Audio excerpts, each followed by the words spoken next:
Hi y'all, my name is Lauren. I am a PhD chemist and I am on a No Buy 2026.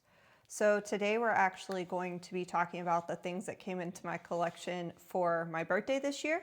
So that is in early February. So I was able to buy a few things with some birthday cash as well as some leftover Christmas cash and some gift cards that I had, as well as a Sephora Rouge reward as well.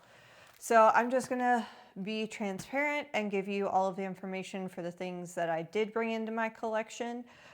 So first and foremost, the first thing that I bought was the new Lisa Eldridge Betty palette. So I had originally seen it when it had come out a while back. I think it was about a year ago. And it definitely piqued my interest because it was a purple palette, and I do tend to wear a lot of purples and blues and things of that nature. You can see from today's eyeshadow that I do love purples.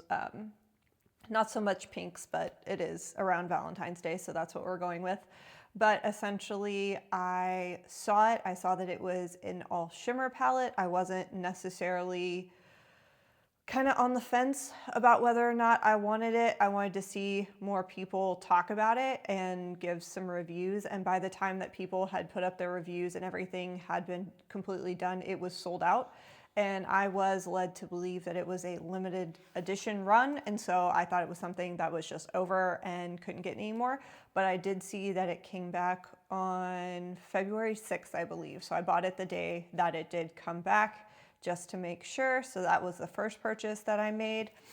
The second purchase that I made was from Ulta, and it is this Chanel Healthy Glow Sun-Kissed powder in light coral. So I'm gonna go ahead and open this up. And so while I open this up, I can talk about specifically why I bought this, because it is an extremely expensive powder.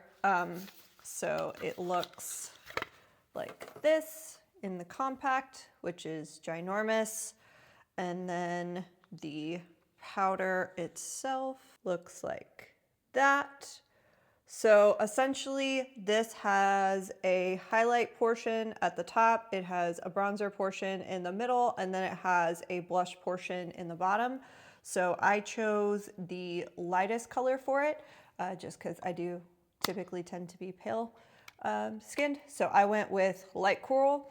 And what I'm hoping that this can do is allow for more of a one and done situation. So there are a lot of times in the morning where I will just put on a skin tint and go about my day. And I would love if I had something that I could just take a big brush, swirl it all together, put it on as, you know, my blush, bronzer, highlight all at once, and then not have to worry about doing each individual step and taking forever.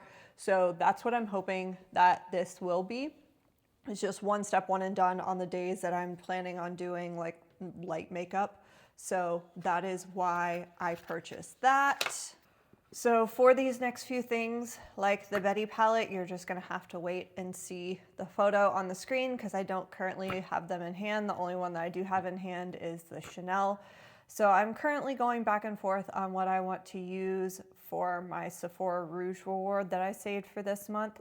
So I do know for a fact that I want to go ahead and buy the travel size of the Kilian Angel Share perfume. So I've had plenty of like the small sample sizes of it over the years, and I absolutely love that perfume. So it reminds me a lot of Jazz Club from Replica, which I do own a travel size of, and I tend to only use on special occasions because I don't want to use it to completion. So I'm hoping that having Kilian Angel Share will help me use and be more willing to use what I own.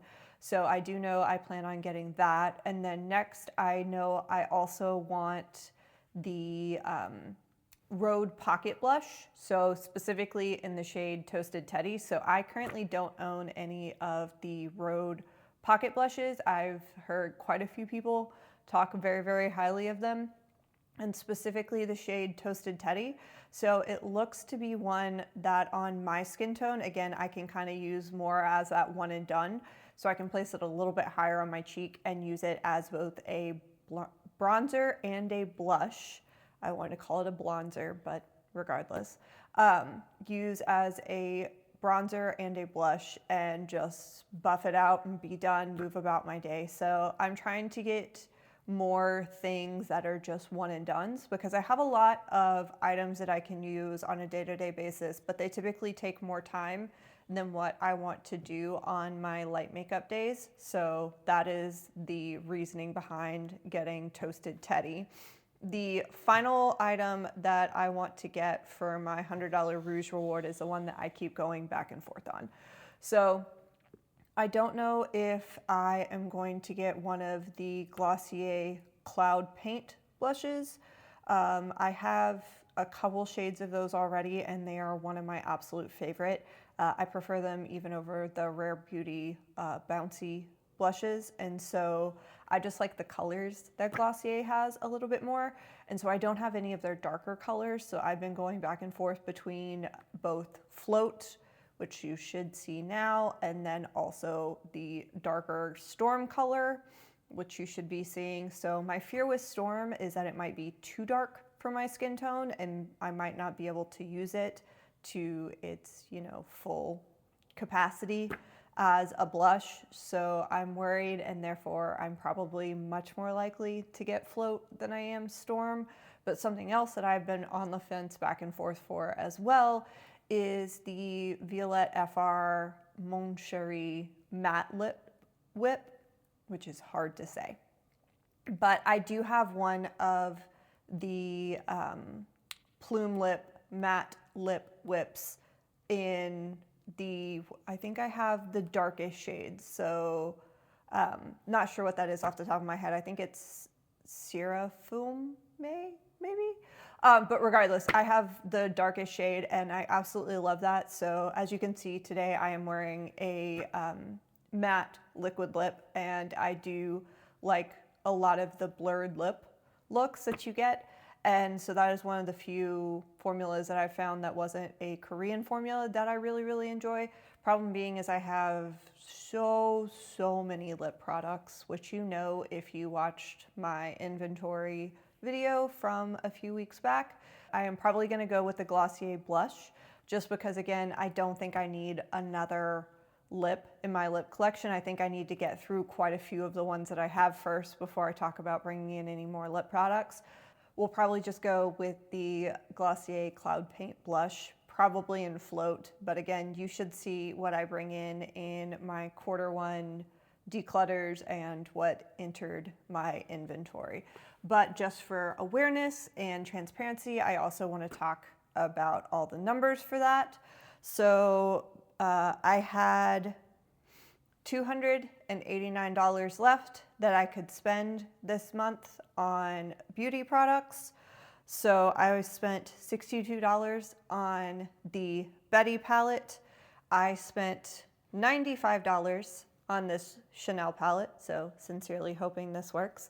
I did have a $10 off birthday coupon from Ulta, but I did find out whenever I was in store that does not apply to Chanel, so you're gonna see that caused my numbers not to work out as well as what I would have hoped.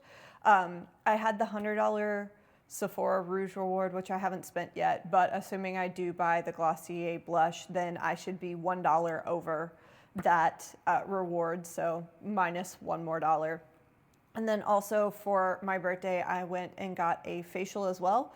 So that was $139. So in all actuality, adding that up, I am $8 over my $289 limit that I gave myself. In retrospect, I would have liked to keep into the budget that I put for this month, but unfortunately, since I was not able to use that $10 coupon on the Chanel powder, that puts me right at and above where I wanted to go. Again, I'm not really going to fault myself too much for that. I probably should have looked at the coupon, the small words at the bottom, and realized that it said not used for Chanel, but I was in store whenever I picked it up, and I wasn't going to be awkward and say no whenever she told me the coupon didn't work. I wasn't going to go try to find something else. So apologies for being $8 over where I set my budget, but it is what it is. We're just going to continue forth. So hopefully you have enjoyed getting to see what I am bringing into my collection. Apologies for not having a lot of it in person. The Betty palette from Lisa Eldridge is on its way to me, so I will hopefully do a palette roulette with that shortly after I get it, just to see if I can use it standalone. And I will talk through the things that I brought in from the Sephora $100 Rouge reward whenever I get them, but that'll be later. I'm not going to do a standalone video for that. So I will talk about them in my Q1 declutters and what was added into my inventory. But otherwise, I hope everyone is being safe and having a great day. I will see you later in another video to come later this week. Thanks.